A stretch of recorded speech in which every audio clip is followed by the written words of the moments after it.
Hey guys, Speed Force Spectre here. Sorry if the audio is a bit different. I'm recording in a different location. So the Hitch video, like this video I'm doing right now, it's kind of hard. If I'm being honest, there's not a lot we have. Um, like the animation test. For all we know, that was just kind of used for promotional stuff, and like it's not really true to the character. 9 out of 10 times, those aren't really the best material to be looking at. I've learned that lesson from 2016 when Trolls was coming out, because a lot of the promotional stuff was just more for like cute and stuff to put during bumpers and things like that. Heck, even in the music videos, they were just kind of throwaway stuff that they used in it. So again, 9 out of 10 times aren't really accurate, so that's kind of hard. I've noticed the fandoms comparing him to Eugene Fitzherbert, who I love from Tangled. We love Tangled here. But we don't really have the bio or anything to go off of. But I can say this, there's enough to talk about more so in terms of Generation 4 and merchandising that we can actually talk about. So I have a lot of high hopes for Hitch, mostly because he is the first male character to be in the main cast. This isn't like a Spike situation where it's like a secondary character. This isn't like a big Macintosh type of thing where there can be episodes based around him and he could feel like a mainstay in the cast. It's not like that. It's not like what Generation 4 presented. This is like straight up a main character, and that makes me really happy. And Generation 4, when the popularity was, Hasbro was aware of it, they did a good job of merchandising. There was no compromise. All they did was just go, okay, we have a male audience. Okay, cool. We'll make t-shirts, we'll make, boy-centric merchandising or just gender neutral merchandising. The toys themselves, we can make figurines, that's acceptable for really any gender. So they kind of knew how to really just take the basis of Generation 4, still feminine, still cute, still ponies, and just made it easy access for all. And I don't think that's going to be an issue for Hitch. Um, One thing that I kind of learned was about toys, which I don't agree. I call a lot of BS on, but I kind of get it, but I don't. Because it's gonna backfire at times, and that is if you have one gender in the cast that's different from the other genders, and the product just so happens to be, you know, male dominated. Like apparently from toy researchers, all you need is like the one gender character in the group, and you could call it a day. Which like a lot of toys don't really, a lot of toys reuse main characters from other sets, so a lot of people kind of may have like a lot of poppy toys because of reusing of toys, so I'm calling BS on the gender thing. So Paw Patrol is an interesting example. Now, I'm not in the fandom or anything like that, but I know a couple things about it. Now, according to, people who work in the toy industry, from what I've seen, is if, it's a series and, the cast is more male or female dominated, you may really only need, I'm going to use the term really, the token boy or girl character. And for playtime amongst kids, apparently you only need the one.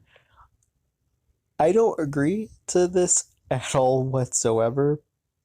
mostly because if that token character is a way for that person to enjoy the series and not feel left out, you know, that's great, but you're gonna need to do the heavy lifting of making them feel included because y'all decided to add the one token male or female character. On top of that, you're kind of saying, oh, well, because of this rule, we're not going to add fan favorite characters. And as a person who's a fan of a lot of things, I've definitely seen that happen.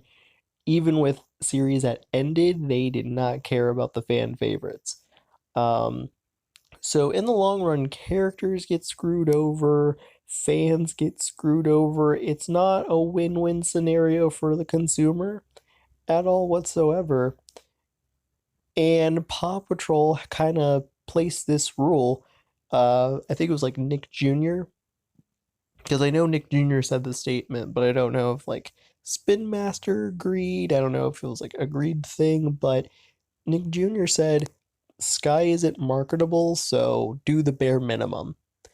That did not work out for Paw Patrol in the long run for Sky. Um, People were complaining, saying, "Hey, I got my daughter here. We need more Sky merchandising." Once like it was in high demand, they were like, "Oh, huh, okay, well, we'll make more." And really, all they did was, you know, add more Sky into whatever merchandising they were doing for like the toys and stuff. But then they decided for like the miscellaneous merchandising, such as like home and clothing and things like that, all they did was just make appropriate merchandising for the female demographic. I don't think Generation 5 is going to have that problem, mostly because, as we talked about, you know, they made sure that they made merchandising acceptable for any gender, so I don't think this is going to be a problem for Hitch going forward.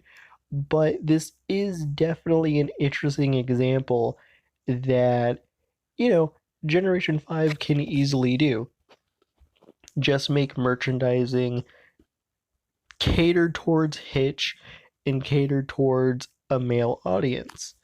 I think a lot of people would be happy about that. I would.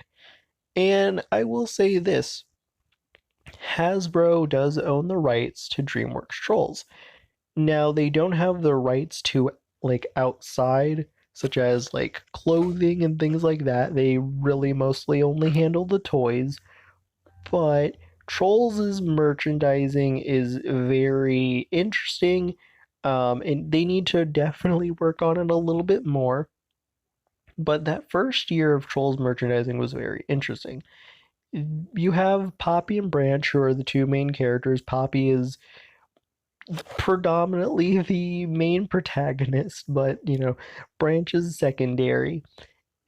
And Poppy fills that void of girly girl merchandising. And Branch is like gray slash True Colors Branch, who is blue, and that weird in between with Trolls World Tour. And Branch just fills the void of just boy Trolls merchandising. So really, like, they had like bed sheets catered towards Branch. There were shirts catered towards Branch. There was a few merchandising that did have the male snack pack members with Branch. But they kind of use Branch smartly. They kind of didn't go, okay, well, Trolls is just for girls. Let's pack it up, call it a day. No, there was definitely a lot of options for the boy demographic. And even if you didn't want Branch merchandising, or let's just say you like Branch, but he isn't your main favorite character, you had Guy Diamond, Fuzzbert, Biggie, Cooper. Um, that was it at the time.